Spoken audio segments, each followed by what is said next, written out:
Здраво, деца! Слушнете го денешниот возбудлив расказ. Таткото тажно стоел пред прозорецот. Пред неколку дена неговиот најмлад син го оставил. Тој едноставно си заминал. Со него ги зел парите од наследството и заминал. Тој дури не се свртел ниту еднаш. Таткото го сакал. Каде е неговиот син? Што прави? Очигледно му одело добро. Тој имал многу пари, многу пријатели. Одел од една забава на друга.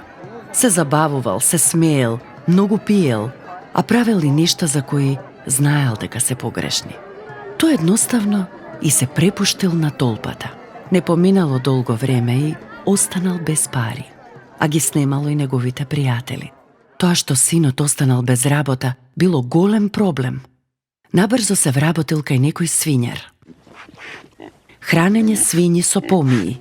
Најлоша работа што можел да ја работи. Стомакот му кркорел од глад и тој бил подготвен да ја јаде помијата што им ја давал на свињите, но не му било дозволено. Гладен и во парталава облека, тој седел покрај смрдливите свињи и размислувал. Татко му го сакал. Дали размислувал за тоа? Одеднаш станал и решил нешто. Тој рекол: Ќе си одам дома и ќе му кажам на татко ми дека ми е жал што сгрешив кон него, со тоа што тргнав по мојот пат. Навистина, тој сакал да го признае ова пред неговиот татко. Слушни го ова. Уште кога синот бил далеку од куќата на татко му го видел како доаѓа. Тој го сакал својот син и потрчал да го пречека. Пред синот да каже еден збор, татко му го прегрнал и го бакнал. Пресреќен ги повикал слугите и им рекол: Брзо, донесете чиста облека, прстени чевли.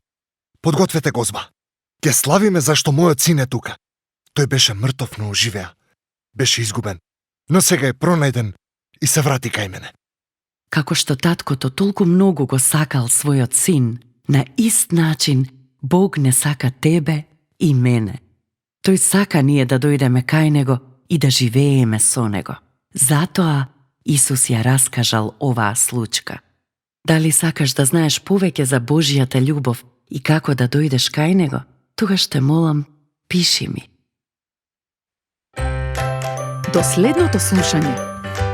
Ако сакаш да не контактираш или ако имаш прашање, пиши ни на radio7kids@gmail.com. Чао!